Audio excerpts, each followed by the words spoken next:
What was It was especially when they were starting out in the 90s and 20s. Welcome to a Thanksgiving edition of Football Theory with your host, Guti and Ivan. How you doing, Guti? Like we need some Fox on NFL, little sounds as we head into the Thanksgiving. That's right. We don't have Fox on NFL, but what we do get every year actually is ligamx on Thanksgiving, which is kind of become cool. It's kind of something that's a little tradition actually that over the last couple of years or so. Yeah, I think we even had remember that Christmas final, America Tigres? That was amazing. That was a great game too. I do remember that one. Yeah, Tigres pulled off in the last minute, I believe. Yeah. Jesus Dueña scored the header. Yeah. They got thrown out. They got in a fight. Yeah, it was cool. Young Edson Alvarez scored the goal that he thought was going to be the game winner for America. Yeah. And they got pushed back because Club America was in Club World Cup, right? Yeah, so they gave him kind of time. Yeah. 2 weeks, yep. Yeah. Well, and because the way the soccer schedule works, there's usually always Liguilla on Thanksgiving, so it's always nice. I don't know how your family does it with Thanksgiving dinner or Thanksgiving if they had dinner or evening or morning Thanksgiving. I don't know if you guys watch the game or not. Usually kind of depends. With us, we kind of keep it just family and keep the TVs off. But everybody's different. And there's always Liga MX at least on the TV on Thanksgiving. Yeah, the TVs are definitely going to be on. I get to watch my Cowboys. I get to watch some soccer, and my team's not in it, but there's gonna be some cool. It's always cool to kind of have a little background noise to watch something, and we do a little 3 o'clock. We do a quick little dinner, and then I'll head to my in-laws. So once you get married, you'll have to. I mean, if they live close by, which they don't, but mine do live close by, so you got to split. Split houses. Okay, yeah, good to know. Yeah, we've never been a big. We've always been dinner for Thanksgiving, like late, like 6 o'clock, 7 o'clock. I've never had like a dinner start probably before 6 o'clock with my family. So I was very confused about when people, not confused, but I've always find it interesting. People were like, oh yeah, we have like a 1 o'clock. We have like a 1 o'clock thing. Like, yeah, 1 o'clock. That's because you get you don't want to eat because it's just too late. You get hecka hungry and now you don't want to eat before. So I give mom just kind of starts it at 3. That's kind of to accommodate for us so that we can move on to our second house, a little home and away. Either vuelta. So it's like kind of a good way for us to okay, we did it. We accomplished this. Let's get out of here. So, all right. Well, that's nice. Well, like you mentioned, you don't have a team to watch for Liga MX. Let's get to it.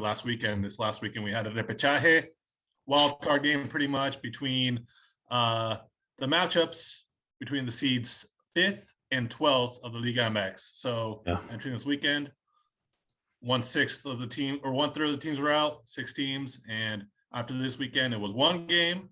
If you were the higher seed, so 5 through 8, you hosted the other team, 90 minutes.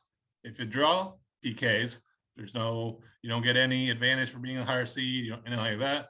No extra time or anything like that, just one game.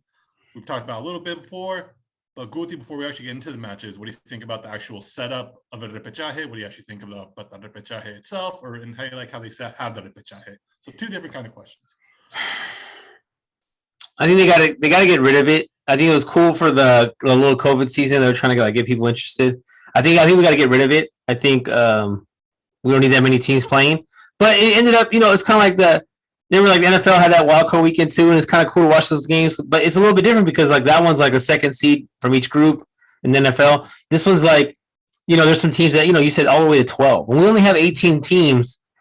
I just feel you're kind of diluting a little bit what the playoff system's about. You're kind of taking away, like you said, if it's a one-game thing where you only go to PKs, I mean, what's the advantage of being, of getting that high? I know you're not that high of a seed, but still, it's not really any advantage of being higher on the table. So what was the only 2 teams? No, only Santos, right? Was the only team that was a higher seed that got to move on from this because sorry, Santos and Puebla, I'm sorry. And Pumas, they upset and then Monterrey upset, right? Based on their seeding. Correct? Yes. Yep. Yeah, so I mean, and and Chivas was, penalty kicks from doing that too. So it's I don't know. I guess it's those wild card games were very even. I guess it's cool to watch, except, one of them was not that. But yeah, if you're going to ask me, should we move on with this? I think we should get rid of it, go back to 8, and I think that's enough. I think 8's enough. That's me. Yeah, I get what you're saying, and I I agree with you that 12 is too much because it's like, again, it's you keep 2/3 of the teams are still in it in the season. And if you want to compare it to MLS, I think they have kind of something similar like that, where the majority of the teams actually make the playoffs because they have also kind of like a wild card weekend where a couple of the teams Decision day. Yeah, right. Well, and then they have the higher seeds get a bye. I think maybe the second one too, but I think they have 7 from each conference division if I'm not mistaken. But it's something similar. I do think it's very reminiscent of, because if you look at the NBA, the majority of the teams make the playoffs. I believe it's 16 or maybe half, or more than half. But yeah, 16 other teams make it. So I don't know. I agree with you though that it is too much. Maybe if you did 10, maybe that would. Yeah, why not? Why not give just 2? Have 2 wild card games, and then you, like you said, like have the what would that be? The 7 seed play the 10. Yeah, 7 and 10, 8, 9. And then you're in. You know what I mean? Like, there's just so many ways to change it. I do think there's like some TV based off this. I mean, let's be real. A league would want as many games as they can get, right? So if you're asking the Yankees, what do you want to do? Do you want to sacrifice money, or do you want to sacrifice like the sporting, event? And you're like, we don't care anything about the sporting event. This is a business. So if we can have everyone make the playoffs, we would do it, but we know teams wouldn't like that.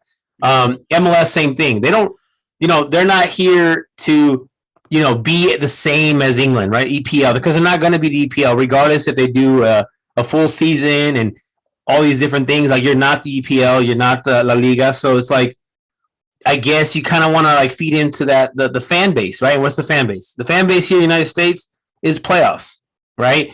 And so, and even Liga MX, right? What's their biggest their second biggest or whatever their big? I don't know which one's bigger, the Mexican fan base or the Mexican fan base here. I don't know which one is bigger, but we all know we like playoffs. We like the idea of playoffs. So I guess if they can get more playoff games in there, they're going to do it. Yeah, and MLS has always been structured more the way the NBA has, the way Eastern, Western Conference. Yeah, it's divisions. That's whack. That's got to go. It makes it easier for them. I think part of it's because the size of the country is gigantic, and I don't think if you haven't been to Europe or don't know like European countries, it's so hard to like imitate that because everything is just so close together. Like in a country like England, where you have just so many teams just so close together, and the United States is just so large. You kind of have so many teams are in one city. I mean, how many teams are in London itself? So so many teams are in one city where neighborhoods are literally rooting against other neighborhoods. It's not like city against region, or here, it's like state. Some teams have one, like for example, the Timbers are the only one in their state, but then California has so many teams, and like some states don't even have a team. Like the rest of them, Idaho doesn't have a team. A bunch of states don't have teams, so it's way different geographically. Mexico's kind of like a little bit the same. You'll see a lot of the main cities are like have most of the teams, like the regions have the same teams, but like like in the South of Mexico or whatever, like they have a lot of teams around there, and then you got teams over here on the coast. But like I think the playoff thing, it's kind of cool. In Mexico, I think the MLS could probably fix that Eastern Western Conference thing. That's kind of weird, but because you don't make it based on this or whatever it may be. So I don't know. They're just trying to fix it, but I'm cool, man. I'm cool with Liguilla 8 teams, but I'm not cool with 12. Even if my team almost made it based off that, I don't want it. Yeah, and so I think the last thing I'll add, that I think it is good when you reward the higher seeds. So it gives admission for it gives incentive for Tigres, León, Atlas to push and make sure they wrap up that top 4 seed to avoid this game, because as we're about to get into, as you mentioned, only one higher seed won their Repechaje match, and oh boy, was it a doozy. I mean, let's start with Santos, the highest seed, the only one who actually did do it. So they're the ones who actually kind of represented. And no, Puebla took care of business. Oh yeah, Puebla too. The only ones who did in regulation, a 2-0 win over San Luis. A game where I thought, they had, and by every metric, they were just a better team, and they looked like they knew, we have to get at them early, push, and make sure we don't leave this up for chance. Yeah, 24 shots on goal, bro. I mean, how you're not gonna win a game when you have 24 shots on goal? I don't think like Selección Mexicana had 24 shots in the last the 6 months. So 24 shots on goal is a lot in one game. So yeah. Santos took care of business. That was like the only one I didn't watch, to be honest. But it was, I kept seeing like people talk about Acevedo and he was off the hook, and so You got to reward these teams that are on top of the table, and then you go to the Puebla game where Chivas didn't. I wanted, and I know it sounds crazy because people look at me like I'm nuts, but like I'm not. I didn't want them to lose, but I'm over it. Like I'm done. Like I'm over this like making it, and then like I told you last week, I didn't want them to win because then all of a sudden you forget everything that happened during the league, and you're like, who cares, right? It was a bad season, but we still made it. It's like, yes, but that's like almost like in the NBA when you get like that 7-8 seed over and over and over again. It's like it's not working. It's not enough to win, but you're not even making your team better because you missed the lottery, right? Here, there's no lottery, so it's like you don't want to just like keep putting makeup on something, right? It's not there anymore. So like this whole group and generation of players that Peláez brought in has got to go. Like it didn't work. He's got to go first of all, but that's a whole different story. But like the whole idea of bringing these people in, like now you see everyone's like on this like transfer market. Now you see today they released, Oribe Peralta, which was like, what are we doing? Paying all this money for this guy who's 1 goal in 2 years. So different things, I just think I'm glad that it's kind of over. Like we lost in this little stage right here with PKs. Okay, good. Let's move on. No mas. Yeah, and you know what? They were so close to actually pulling this off. They almost saw the game out and to put themselves in a position to make it into the next round. They were right there. Yeah, but I didn't want like these guys to like. And I know things don't work like that. Like you don't make the playoffs and all of a sudden they're going to change everything. But I think sometimes you want your team to take that hit. Take that hit and be like, this is not going to work. We got to change something because like.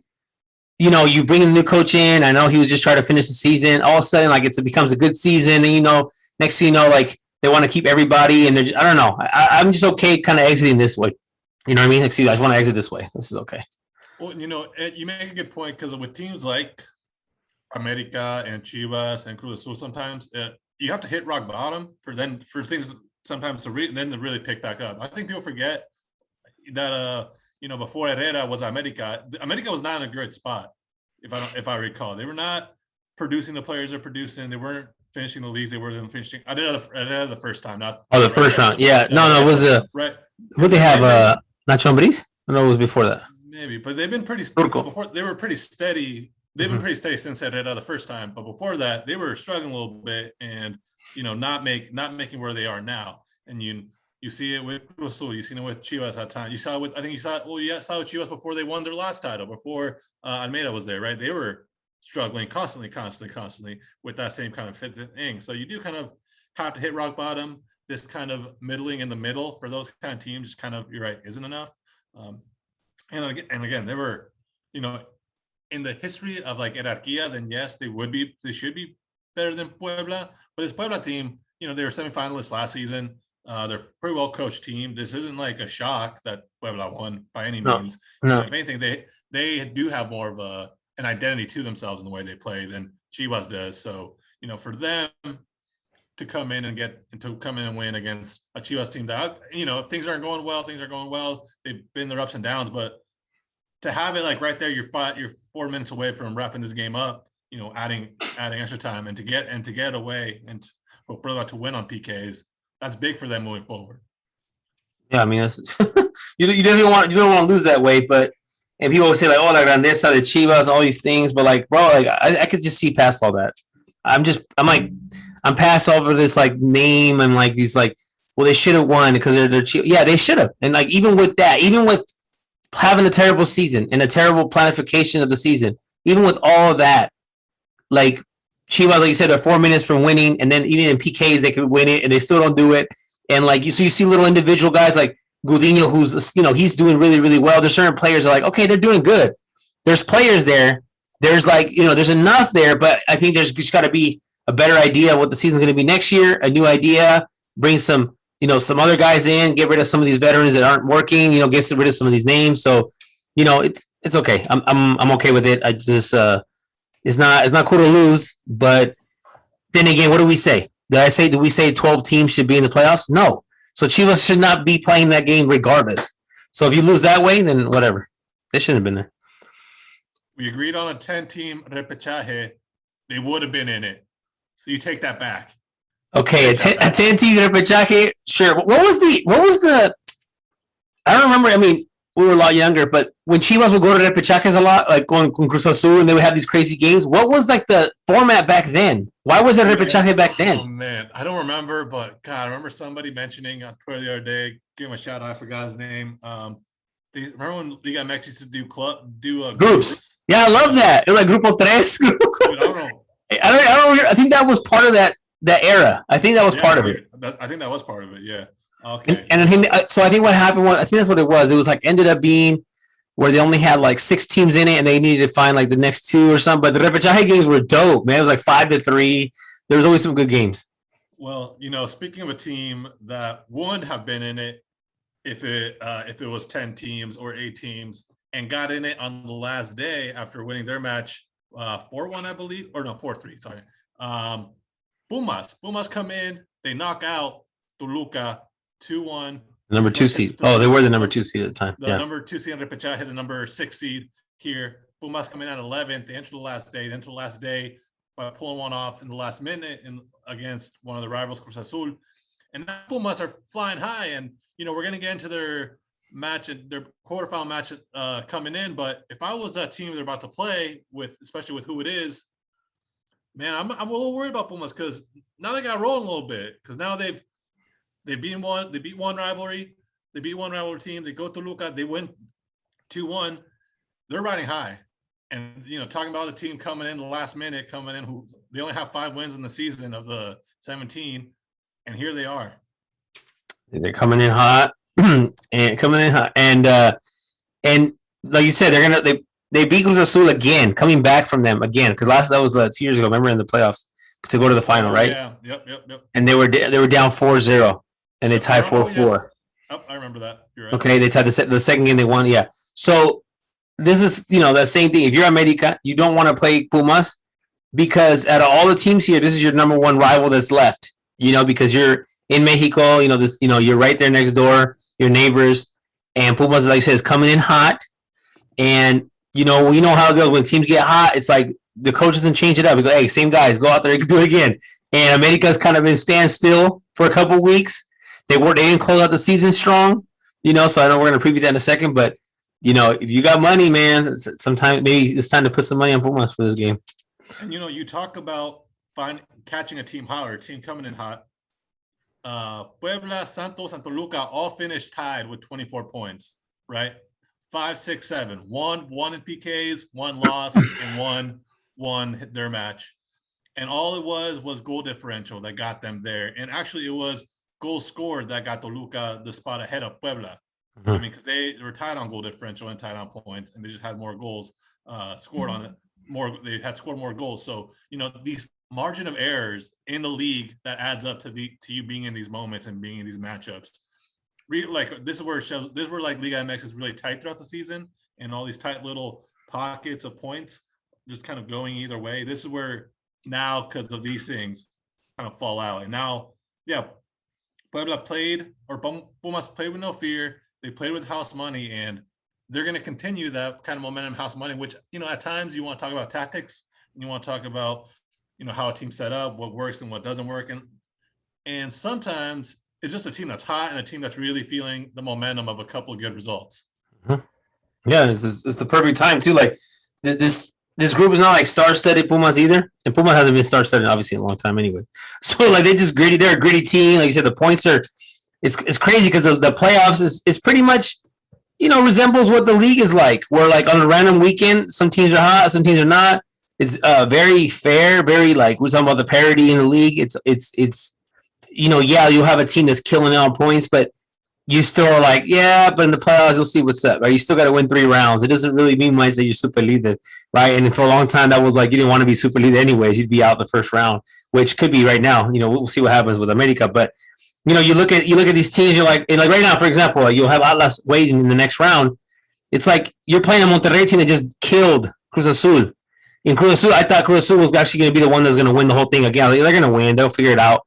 But now they lost like 3 finals in a row, right? Cruz Azul lost like Campeón de Campeones. They lost the other one. They lost this. And it's like, I don't know, So it's cool how the points are they're always available. The teams, like on a Friday night game in Tijuana, they're like random points you get there. Tijuana usually kind of has a good homestand. You go to other places, you get these boring games with Atlético San Luis. Some teams kind of play boring, but slowly, like you said, these points add up, and somehow these teams weren't even that separate, right, on the standings. So, it's not like some teams don't deserve to be in this next round. So it should be cool. Yeah, well, let's move it on. Like you said, Monterrey in the last match destroys Cruz Azul 4-1. And, not only is this Cruz Azul kind of like falling off and losing a couple championships in a row here and there, this is the third match they lost. And we mentioned that they lost one last week against Pumas, where, you had Arado in the first half trick. And then first half hat trick, yep. And then they go and they lose that match, sets them up with Monterrey. And, when you talk about just purely off talent or roster size, Monterrey should not have finished in the league where they should have. Right? Nope. And here they are just absolutely smoking Cruz Azul. And, if you want to make the joke that things are getting back to normal in the world, Cruz Azul just coming in a year after their title and losing 4-1 in an embarrassing way after having a barn-burning match against Pumas and losing that one. Mm-hmm. So, from the two different standpoints, from Cruz Azul, it is like such a whimper of a way to lose for your season to end. Yeah, especially with the team they have. Yeah, especially with the team they have. Yeah, with the players they have, they already won the title last time. Like everything Cruz Azul had working for them, maybe it could be the end of it. It could be the end of their little run, and now it's time to kind of. There are some players leaving. We know like Orbelín's leaving, and a couple other guys might be leaving. So, and Corona's up there in the age. So there could be some change coming Cruz Azul, which they probably do need it. They probably just, you got the title already. Now it's time to kind of fix that DNA for the next run. Yeah, and if you're Monterrey, just you have everything coming in at the right time. You have your goal scorer scoring. You have depth with some of these other guys. You have got a coach. You have the coach. You have a player like Aguirre getting in form. You have Gonzalez. You got players, really finding in form. So this for them, it's this 4-1. This win is just can propel them in making a run now. It definitely just sets them up for if they were to beat their opponent in the quarterfinals, it wouldn't be surprising, I don't think, because don't back out now, man. Stay with your team, man. Stay with your team here. I'm staying. You're backing out now. He's like, what would be a good run for them? Nah, man, don't back out. Stay with your team. I know. America and Atlas are both like, dang, we got to play these two teams that just came in like hot. Like that sucks, but it's going to be tough. Okay, so let's talk about his quarterfinal matchups. All right, we have Go America against Pumas. Then you have Monterrey Atlas, Puebla León, and Santos Tigres. So let's start with the first one. Pumas America. We talked about a couple weeks how if you're America and if you're Atlas, the top two teams in Ligamx, you don't want to face your rival right now off a Repechaje win, whether it was going to be Chivas for either team or like a Pumas. I don't know. I keep making that, or like a Pumas for America. And Atlas isn't playing Chivas, but they probably got the second hardest matchup of these teams. I think Santos Tigres is going to be even, but Pumas America, we've talked about a little bit. A team flying high off momentum. Club America, I think they have it'll be interesting to see how Solari's kind of adjust from his last time in the playoffs, and can he get a very hot Pumas team? That first game in Universitario is going to be hot. Yeah, I still think America will pull it out. I think the roster's better. I think I think like I said, Solari's probably gonna. He lost that final. He's got to learn how to play Liguilla. Last time they only, they tied 5-5. It wasn't like they got outplayed. They did give up 5 goals, but I don't know. And then Aquino's out, Pedro Aquino's out, so Pumas could catch them sleeping. But it's 2 games. See, that's a lot different. If it was 1 game, you put your money on Pumas just to close it down and win. But like a 2-game thing, you could see, like, is any one little, I know there's no away goal in this or whatever, but I just feel like America could still get a result. And then obviously there's no travel. There's no travel at all. There's no issue. We just wait until Saturday. So both teams will be cool and fresh for that. And both games, looking at it, they're both at 5 p.m. So there's no advantage here at all. There's nothing, right? They're all from the same city. So I just think in a 2-game series, America's going to win. I think though, I think the toughest rival out of all these, I think it is going to be Monterrey. I think it is. I think Monterrey is tougher than Pumas because Monterrey comes off winning the Conca Champions, right? Their roster is better than Pumas. They have players like Funes Mori who he just scored two. Like he doesn't take over games, but if he's there, he'll get a goal. And like Aguirre, well, Aguirre's Aguirre, man. And I don't know, I think he's trying to prove himself a little more. Like, hey, they brought you in to be that name. Like, let's try to make a run again. So I think out of all of them that were already placed, I think Atlas is playing the toughest rival out of the four. I think you're right. I think what I hope or see with Atlas is that they stay with their identity, which been a great defense. You're using an energetic and midfield, and then you let these two experienced forwards up top kind of create these chances when they come about. And it's almost because Monterrey is going to be having this momentum, especially off that win against Cruz Azul. It's important for at least for Atlas in the first leg to really smother Monterrey and really, I think, slow the game down a little bit in the first 30 minutes and really just kind of just control the flame a little bit with this match, right? Yeah. Remember, like you said, this is 2 legs now. There's no away goal. You have an advantage, and I'm not saying go out and sit back and try to win both games 0-0, but understand that it's a 180-minute game instead of a 90-minute game. Yeah. So or halves. Half. It's a balance of it, right? You don't want to no quieres que echar para atrás, but what you want to do is you just want to control the game a little bit and slow the game down and make sure it gets more even instead of letting a team with momentum really get at you. Yeah, I mean, this is why there's like kind of like that. There's that run. It's kind of like in the NBA too, or not the NBA, the NFL, where like a team comes in wild card, and they just make a run to the Super Bowl, because they're just clicking at the right time. The other teams are kind of waiting around, and we'll see how Atlas and America kind of get affected by that. Sit around with the FIFA date and all this time off a little bit. We'll see how that affects them. I don't know. If I had to go for it, I think America pulls the win right there, and I think I can't say Atlas is going to win. So I think Monterrey is going to win that one in a 2-game series. Yeah, I'm too far deep. I'm too deep into it. I'm doing Thanksgiving traveling, so I'm waking up at weird hours to watch these games. So they better make through, and I think they will. I think they learned a little bit from last year when they had the lead against Puebla, and they sat back in the second match. And they lost because of the away goal rule, I believe. But so then I think the coach and the team has learned from that, and they know, like, hey, we can't be ultra defensive. We can't sit back. We have to play to our strengths, which is a great defense. But having a great defense also allows us to be riskier on offense and to take more chances and to play a certain way, because we know we have one of the best 2-3 goalkeepers in ligamx. We have a solid back line. We have some dogs up top. Let's use them too. So let's find that. And I think that's something that the offense has been coming into form a little bit towards the end of the season. I mean, they scored 6 against San Luis, and then and then something like that at the end. But at least it's improving while the defense has stayed structurally the same or hasn't gotten worse. So I think for Atlas, that plays for them to continue that, right? And be riskier without being negligent of the defense. Yeah, I mean, they got to show that experience, like you said, that little playoff experience, and the coach probably learned. So, yeah, I know you're rooting for Atlas. I know you want Atlas to win. I just think Monterrey is the most dangerous team in this next round. So I'm gonna just roll with them.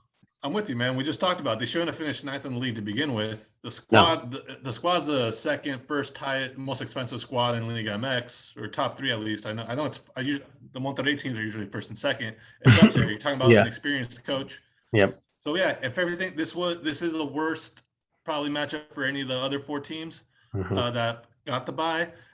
But if I'm being optimistic as an Atlas fan, I'm trying to talk myself and talk my fellow Zorro fans into here, then we should be enthusiastic that the team has an identity in what they do really well, and they've done that the whole season, and it hasn't really changed, right? Even the games we've lost, they haven't been because we've been really mediocre defensively or we've just gotten blown out, right? It's been the offense, been figuring this and that. So I think if we had a really strong attack and a mediocre defense, or if our attack was stronger than our defense, I'd be more worried.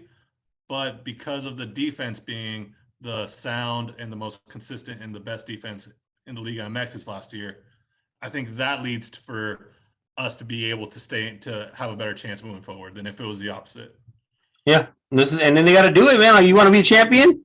Shoot, it doesn't matter who you're playing, bro. Right? I mean, who cares if you're playing Tigres or America or anyone? Like, you want to be a champion, you have to win.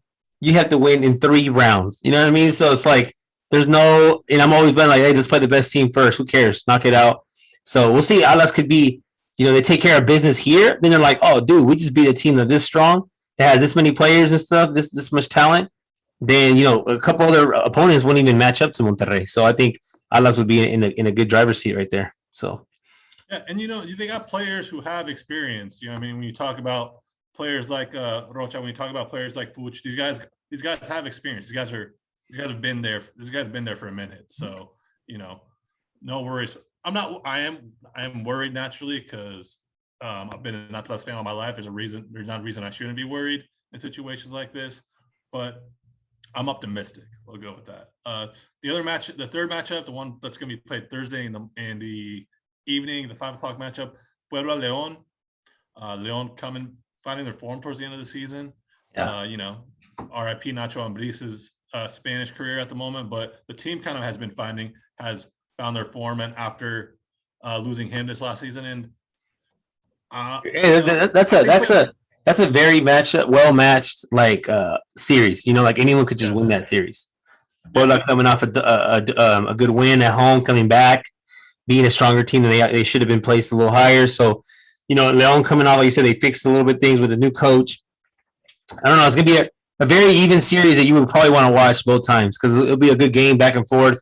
I don't see a clear favorite in this this little series right here. Yeah, I mean, you have Puebla who were in the semifinals last year. I think people forget that they were in the semifinals, so they're not gonna be fearful of any of this. But you have a León team who's gonna be comfortable because they've been one of the more elite teams in Liga MX the last 4 seasons or so. I mean, they've been up there. They've been in these situations. So as you said, it's gonna be even. I think I'm still gonna give the slight advantage to León, but I'm not gonna be surprised if Puebla come out with this, but I am leaning towards more León if I had a bet. Yeah, based on how many goals they have, how they play. Like you said, there's a lot of players that have been there. They have veterans, Cota, different players that play that have won at different levels. So I guess you would say that on paper, León. I think Puebla could be a little fan favorite going in. People will probably root for. If you don't have a team, why not just pick Puebla? Because that's probably what I root for. It's like I don't even care. I wouldn't want to see America, Atlas win, right? Tigres win, but you see or even Toluca, but or Toluca's out, sorry. But you have Puebla, who's I don't know too many Puebla fans. I probably don't even know one, to be honest. So it could be you could jump a little bandwagon right now for this playoff run. Yeah, I don't know that many Puebla fans either, to be honest with you. That many? So, I don't know any. When you said people are gonna jump on Puebla, I'm like, are they? Because are they a team that they're a neutral team? I don't know if you know what I'm talking about. For example, when Tijuana was making these runs when they had Turco and they first came up, I was all over the Tijuana bandwagon. I loved watching them play. They were hecka good, and it didn't bother me because they had no history. Does that make sense? And I kind of see that with a couple other teams where it's for example, to me, Pachuca is one of those teams where I don't root for Pachuca, but when they do good, I kind of rock with them, knowing their whole background, the fact that they have a lot of Mexican soccer players, the fact that they have their fuerzas básicas, they set it up really nice. I like their ownership, the way he runs his team. So there's a couple teams that to me they're kind of neutral, where you don't root for them when they're playing your team, but I don't know when your team's not in it. I kind of just I hope they do good. That's what I kind of mean. But I don't know. I think León's one of those teams because León used to, they were one of the more elite historical teams in Mexican soccer, and they spent all that time in the second division. 10 years. And then they finally got back, and then those 2 teams, captained by Rafa Marquez, come and win back-to-back titles, which I don't think had been done since Puebla or since Pumas. I did again since Pumas. Yeah. With Tuca Ferretti in the Hugo Sanchez. Hugo Sanchez. Yeah, with Hugo Sanchez in the yacht years. Mm-hmm. And so I think León's kind of one of those teams. You know what I mean? Yeah, and in my household, León is that team just because my wife's family is from like 30 minutes out. You know, I'm going to Leon in the next month. I'm going to be there for 5 days. So like I do like see that kind of like, well, it doesn't really affect, it doesn't really bother me because, you know, yeah, they have some history, but like you said, they've been gone for so long. So like in my household, Leon is definitely one that's watched a lot. And during that run, like you said, they were, people did kind of jump on that. I just, you know, I just see like, I don't know, I watch Pachuca and like, I don't know, Tijuana, I kind of, there's a couple teams I kind of see. Puebla, like I said, for this run will be it. They don't really have too much history. So it's like kind of like, well, let's just see them do something. We'll see. I don't want us to win, so it's fine. I mean, I do want them to win, so I can stop hearing about it. But you know, they're never gonna stop hearing about it until you guys win again, right? And it's gonna be like that. It's gonna be that like the Yankees Red Sox thing where it's like, wow, you won. There's so many more. Those 12 titles are not gonna mean anything compared to that second one. And for Chivas, the worst thing Chivas can happen is either America wins or Atlas wins. Because if America wins, not really. It'd be worse if like they were in the Liguilla and they lost to one of them and then they win the title. For La Carrilla, even if America wins, that's 2 ahead. If Chivas wins or if Atlas wins, yeah, it's only 2. But you know what? You guys still don't have them. You guys still don't have the most. So, I don't know. I don't want to really bother anybody. I mean, it's like I don't know. Like the America one to me, maybe I just become so like thick skinned. Like I've heard the whole America argument forever, where it's like when I know my team just is not there, I'm just kind of like, well, yeah. I mean, we're not good, bro. Like we're not good. We're gonna invest well. Our money's nowhere. Like we're not doing good. I think if you're a Chivas fan, if you weren't a Chivas fan, I think I don't know percentage-wise, but I think a lot of people would see Atlas as that neutral team. They'd be like, yeah, sure. I mean, they produced a bunch of players. When I was definitely younger and Rafa Marquez was playing all that, like you definitely want Atlas to do well. You know, all the players, Corona, like they were cool. They were cool to watch. Atlas has always been like that cool. They have like the cool colors. They had that Nike black and red, like the jerseys, like you know, a legendary jersey. Like to me, Atlas was a cool team to kind of root for here in my region around here in SAC. Like, you know, there was an academy here named after Atlas. So like you grew up kind of, everyone just kind of played for them. Everyone had the Nike kits, you know, with the Atlas kits. And so, you know, it's kind of like, it is that kind of that neutral team. I think more, you know, just between me and you, more like, I don't hope they don't win, but it doesn't hurt. It doesn't hurt me. It doesn't like, if America wins or beats Chivas, yes, it bothers me. But like, this is a bad season right now for Chivas, and I don't think America's going to win anyways, but definitely I don't want America to win. Let's just put it out there. Never. Yeah. Well, they're not winning. They're not winning. Yeah. All right.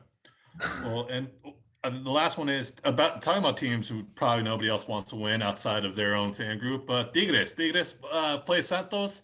Mm-hmm. You have a Tigres team who, again, kind of like León, started off a little slow, but Herrera kind of has the squad figured out a little bit. They kind of figured him out a little bit. I don't know if they're sleeping, like little sleepers, but I'm not hearing many people talk about Tigres as like years in the past. They're the Spurs, man. They're the Spurs. They're in the playoffs right now. You don't want to play them.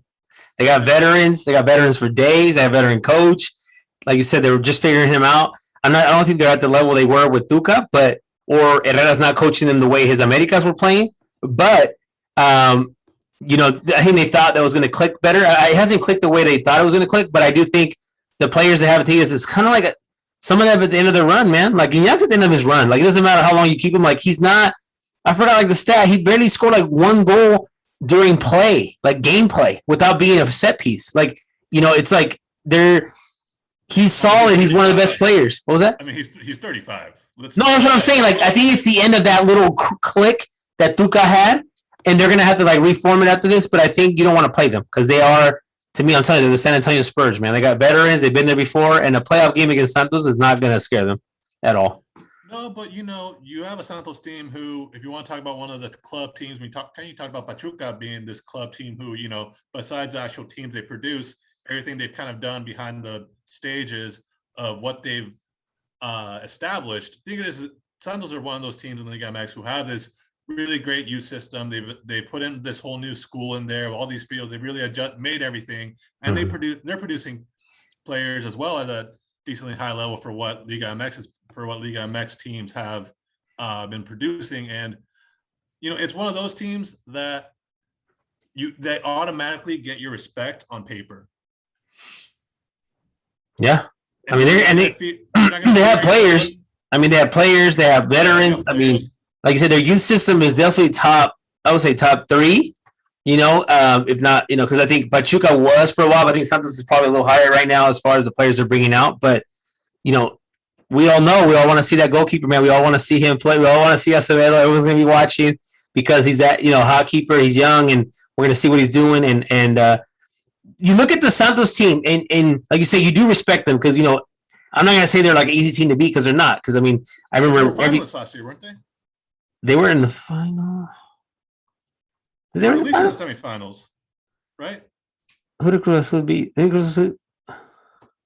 Yeah, they beat Cruz. They lost to Cruz Azul. They lost to Cruz Azul in the final. They beat Puebla in the semi. Yeah. Okay, yeah, and they're a team that's known to like spend money, man, to have players, and like they have like they don't have like these star-studded rosters. Like, you know, I'm looking through it right now. I'm like, dude, I don't even know half of these guys. But when Chivas like plays them, Chivas always loses. Like Santos has a team, bro, and they have like a bunch of young prospects. Chivas are actually rumored to like buy a couple of them again. You know, like it's like almost like they're like Chivas, you know, are buying just Pachuca and Santos players because they give them chances to play. So we'll see, man. I think I'm hoping to see Santos win because I want to see that new group of players because they have young guys like Alan Cervantes, you know, Mexican players, you know, El Mudo, Aguirre, different players that I want to see kind of do well. And Tigres is kind of like that. Like I said, to me, they're that older team that's already been there before. El Diente is killing it. So we'll see how they do on that one. But it's a 2-game series. I'm not a Piojo Herrera fan, so I don't want to see him win. But if Tigres play America in the final, I would love for Tigres to win. That's the only way I want Tigres to win is if they're playing America in the final. Please get them out. We'll see. And, you know, we were talking about neutral teams and not neutral and neutral teams. When you talk about teams that people outside the rivalry team that they don't like, Tigres has kind of been that team the last 10 years, the last decade or so.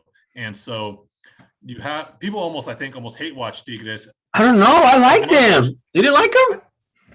I respect what they did because, you know, I don't have a problem with in Liga MX with owners wanting to spend money and use money, especially considering how long it took for my team to do that. And when they do it well or have an idea, I don't have a problem with that. And, you know, you have, I mean, the titles that they got last decade speaks for themselves, right? I mean, right? Because like Cruz Azul, for all the historic of what they are of Mexican soccer, all these titles, the majority of these titles came in one specific point of their careers, and it was one specific time of the team's, you know, era. Yeah. No, there's different runs, but Tigres also same thing. Most of the titles came in this one little, you know, decade. That's what I'm saying. So all these other teams hated Tigres because they're going through their run at that, and they might pick up a few here and there after that. I'm not saying it's going to be at the same level, but they're going to pick it up here and there. And yeah, they started off a little late, but they're catching up to a lot of these teams, and people don't like that, right? You know what I mean? And similar to Chivas and America, if you really want to look at their titles, a lot of the titles for America came in the 70s. A lot of titles for Chivas came in the 50s, 60s. You know what I mean? Like it all. Yeah. It goes through the site. You know, remember Toluca in the early 2000s with Cardoso and all those guys. They were constantly that was the best team for sure. In the early 2000s when they really figured out the first kind of two apertura clausura style of soccer. They were like the first one. Because the other teams talking about, like Chivas won those when there were long seasons. When there was one, you know, some of these teams won when there were long seasons, Leon and stuff like that. Now, you know, now you're going like you could win. You know, you can win twice in a year, and so like that even makes it even worse of how bad Chivas is doing that they couldn't win that. You know, they haven't won. They've only won 2 in this short era. You know what I mean? So like that's even worse, right? It's like, bro, you've had so many opportunities to have a team, and they haven't had one. So yeah, I mean, big ups to Tigres what they did. I think if you had to take like the way I see this, like if you had to take a team that's going to represent La Liga MX, you know, in the last 10 years, you said Tigres was the team. They won all those titles. They also lost a lot of titles. Don't forget, like they lost a lot of titles. Like Tuca could have won like 10, I think, with that team. Like they lost so many. And then, you know, I was rooting for them in Copa del Libertadores, right? They lost to River Plate, you know, so like they were representing Liga MX, you know, they were representing them. Coca-Cola champ, the Club World Cup. Yeah, they lost the Club World Cup, but like the roster itself, and they started a trend. I mean, Cemex came in and like totally just said, we're going to spend money. We're going to do this. Like we have an old stadium, but it's fine. We're going to spend money. And you know, like you look at this team, and Tigres, you know, kind of represents like that higher end of Liga MX where they're going to spend money. They're the first ones to bring Gignac out of nowhere. Like it totally took the league by storm. You know, you got a French World Cup player. Now they have two, but obviously hasn't made the impact Gignac did. Gignac, came in, embraced the country. The country. I think some people don't like him, but I've always liked him. I thought that made the league like hella dope. And then he earned the respect. Yeah, they had to, but I guess a lot of things like people say like with the referees, like he kind of just does what he wants with the refs, and I could probably see that. But you do see a team, they had Chilindrina. They brought all these like veterans from the league. They brought them in. They were buying players from Atlas like for cheap. They were just bringing everybody in, right? And next thing you know, they had a squad. And they have like guys that are playing. Their keeper was Argentina, like third, second or third keeper. So they had like players with name. And they were just beating everybody, and the way they played, dude, they were just like scoring goals like all the time, and that's why that Chivas title beating them was like so sick because Chivas played them toe to toe like the entire time with both games, So it's cool, I think the Tigres team is one of those teams that I kind of root for when they're like when they played America in the final. That was dope when they beat them. Monterrey was kind of that team too, though. Like don't forget, Monterrey did that probably like 15 years back. Remember, Monterrey had like. With Piojo Herrera, Monterrey had a couple runs where they were winning Coca. I mean, they have like 6 Coca champions. I think they won like 6 already. So like 4, yeah, something like that. Yeah, so they've been to the World Cup like 3-4 times. Like that's what Tecatito like was seen. He was out there and he was playing against who was they playing, Liverpool, or who was Monterrey playing against? Chelsea. They're playing Chelsea, and like Tecatito win, and they didn't want to let him leave. And don't forget Alan Pulido came out of Tigres too. Like so, like these teams, like they're with money. They're like, this is how we're going to compete because they didn't have the Fuerzas Básicas, like that background of like having schools around the country. They didn't have that. They weren't investing in that. So teams like Santos did, right? Teams like Pachuca did. We know Atlas, Chivas do it. Pumas has to do it. These teams do it because they're not going to be spending the money like Tigres and Monterrey just blow it up like in America too, Yeah, like Vucetich is Monterrey. Yeah, it's Monterrey too. Yeah. Quickly footnote. I meant America in the 80s. She was in the 70s. I got the two decades slightly off, but just wanted to make that. Yeah, the America in the 80s was no joke.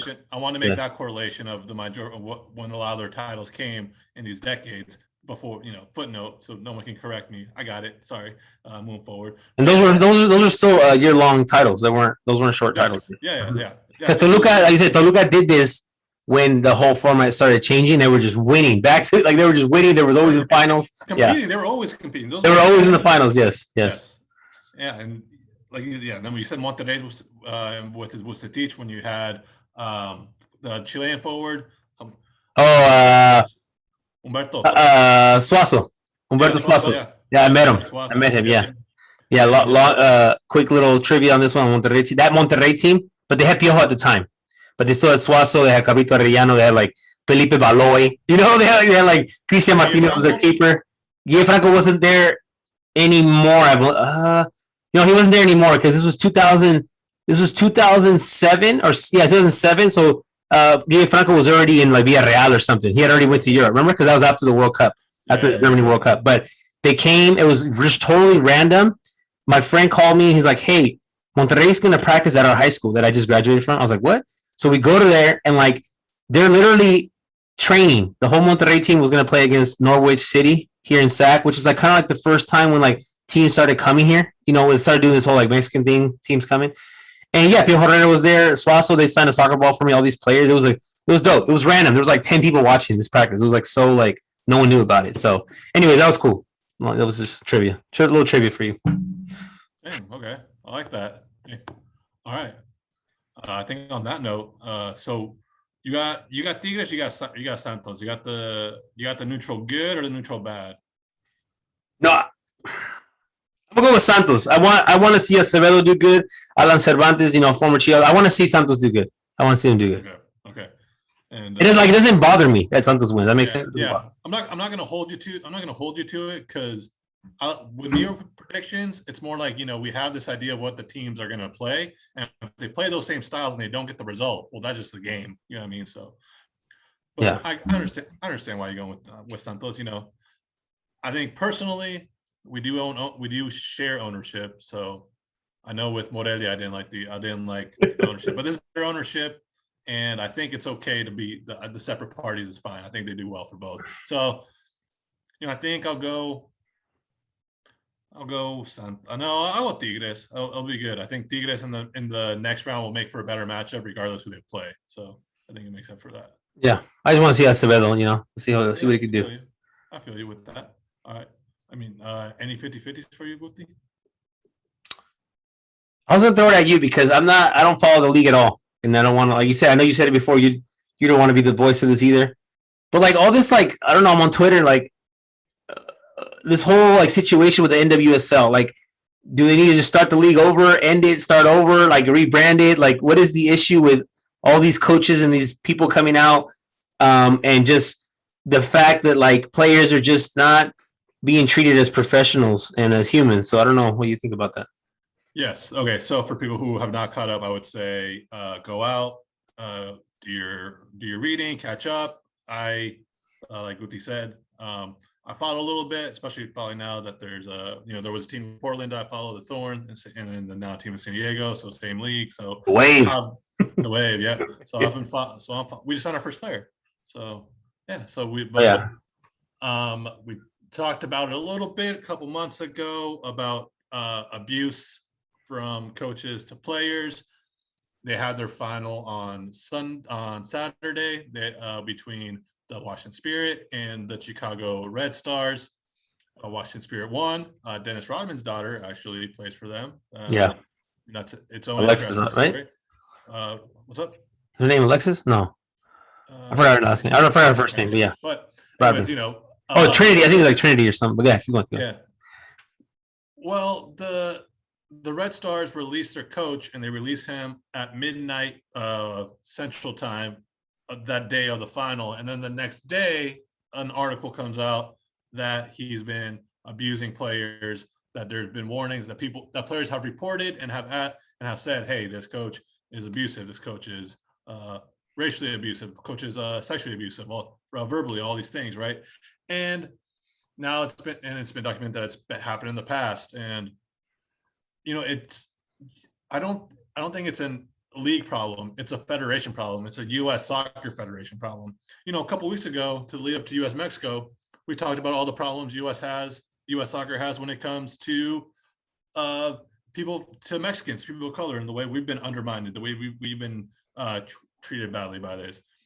They can't protect their players when they speak out against it. And a lot of these coaches they start at the youth level and work their way up, right? They're not just having professionals their whole time. So there's been a pattern of abuse that has led up to them at the professional level. And so it's people having each other's back. And, unfortunately, it's a reflection of our society. When you look at how women are treated in corporation jobs, when you look at how people of color are treated in jobs corporation, where the people at the top are more looking out for themselves, and instead of fixing when abuse is reported, they're protecting that person and shutting the person who talked to keep everybody's best interest at play. And I think for me, the unfortunate situation is that it seems that it's like protection of gatekeeping than it is anything else. And I think that's fundamentally a federation problem at the youth level. And yes, the women win and they do really well, and the men are doing really well and they win now, and you're getting all these things. But fundamentally, there's all these underlying. I don't even think they're underlying. There's all these problems. The women are treated badly. Women of color are treated badly. Men of color, Mexican fans or Latino fans have been treated badly. All these different things all just continue to pile on, and it's not just a woman problem. It's not just like, yes, they're not exactly the same thing. The way we were talking about our feelings and the lack of reaction or lack of doing by the U.S. soccer when it comes to Mexican Americans in this country, it's not the same correlation, but there's similar problems in the fact that these are minority groups who aren't being protected for the greater good and for the people up top. And that's unfortunately a reflection of society and a lot of different other aspects of American society in the workforce. Yeah, no, I'm just reading. I mean, I don't know too much about the league. I do like, I mean, we're not gonna have a team here either, so it's not like I can get into it too much. But I do know that, like, I keep seeing on Twitter just randomly like names. I'm like, who are these people? And people just keep posting. I don't even follow like U.S. soccer like topics like that. But you know how sometimes the soccer topic just keeps going around on Twitter. Yeah. And I feel like, to me, I'm just thinking like, regardless if you're coaching men or women, like, how do you even coach that way? Like, that was my whole question. Like, how do you last that long of being, you know what I mean? Like, of like being I know you said the gatekeepers and they keep them in there, but it's just like, I was just thinking to myself, like, I've coached, high school girls and high school boys in different ages. And I'm like, how would I even, like, I mean, maybe I'm just a nice guy, but how do you even talk to someone like that? How do you even get to that point? I don't know, because I'm with you. I've coached high school, both men and women as well. And I've done some like youth training with like with goalkeepers and stuff. And yeah, I don't, it boggles my mind. Like, you see that? Do you think Zidane's going in the locker room and like ripping these guys apart? I don't think so. I just look at his demeanor. Like, I'm pretty sure you have to like sometimes tell these guys like, "Hey, we're doing this and we got to do this." But like, I don't know if you get to the point where you're abusing a player. Right? Because like, yeah, there's been times where where there's tough coaching, right? And I don't think these players aren't asking to not be coached hard, right? That's different. It's when the line is being perpetually continuing to be stepped over, and they make players feel like unsafe. And if this is the first time you're hearing about this, or when we talked about the first time, that was the first time you hear about this, then like, take your time if you want to like learn up and read about it, because I don't know, I'm not involved in that as much as like I am with like Mexican soccer, or the way what we do here, right? And so you're not getting the best information from me. But if this if this catch your interest for whatever reason, for maybe just the same reason that they're human and we should learn more, and so some accountability is taking place, I would say take the time to like learn and read that, because like you mentioned, you don't follow it that much, so you're not involved in like, I don't know the names, I don't know the people's, right. I don't follow their history, I don't know really too much about it, but I just know like the game is growing. I feel like we talked about it before, like ligamx, there's not too many things they could hold their head over MLS or US soccer, but one of them they do is they have more women coaches coaching ligamx girls team, femenil, than NWSL does. So to me that's kind of a cool thing. I think also, if you want to grow the game, I think you have to. And I'm not saying that like just get a woman coach because you want to have a woman coach just for the status quo, But I do feel like to develop the game, you should be finding more maybe women coaches, so that you could at least. And I'm not saying women can't abuse other women, because they can, but I feel like these other things that come into play, where like you have a guy who's been there for heck of long and supposedly like he's telling women like they have to lose weight, just a bunch of weird things, conversations that you're like, who does that? It's just weird. I feel like they should find a way to also develop, just like they did for the women referees, right? They were developing them there. They were trying to find more. I think you have to do the same thing for coaching. I think they have to find a way, and hopefully with this like U.S. group that just, they're finishing up their careers, maybe there'll be a new wave of coaches coming in, with like a little bit of prestige, a little bit of experience. And now there's like, a talk around mental health and how to treat people a little bit better. So hopefully like the league can go forward in a better direction. That's what I want. Yes.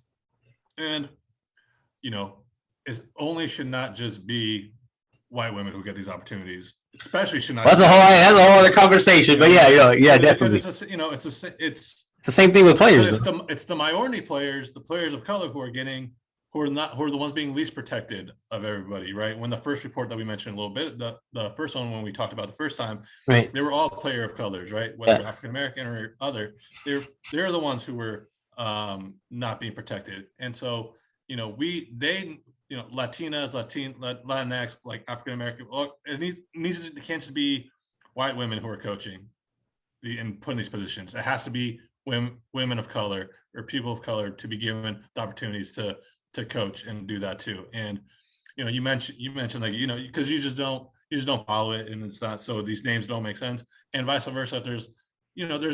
There's people who are invested and fully like diverse and fully in on like women's soccer in the United States, and they don't know anything about what's happening in ligamx or like Mexican, right, or like Mexican soccer on the men's side, or don't know like the ratings that ligamx get or the Mexican national team get, or how they sell stadiums, or all these things, right? There's like almost two completely different worlds, and a lot of times you see the same not the same problems, but you see how the same problems arise, and it's from the same gatekeeping kind of a thing that we see here. So do you think there's a Reed Brandon should be coming in, or do you think like something's got to change, right? Because we just keep hearing about it. I know there's another league trying to form, but it's like, I don't know. Does it seem like they got to just do something? Well, restructure. Like, yeah, you should. You probably should restructure, but how are you going to restructure when, like, you know, the owner of the timber/thorn is still the owner, and you know, he has the GM who was accused of all this behavior. Now just the GM of the Timbers without nothing's happened, right? He's still not. Yeah. He has the same office. He has the same everything. He now just, instead of being the GM of both, he's just GM of one, but he's in the same vicinity doing the same thing. You know, I mean, it's not just all these owners have had this kind of have been protecting each other from this. You know what I mean? So they're not going to kick themselves out of this. They're not going to be the ones to be like, well, all right, guys, I guess you caught us. You know what I mean? Like you see it I think you see it in the NFL with all these owners, how they protect each other, where, you know, they had to pay Colin Kaepernick to not have all the information that from all the emails that were sent around, all these things. They had to pay him, and for that information to not come out, right? Because who knows what information would come out from that.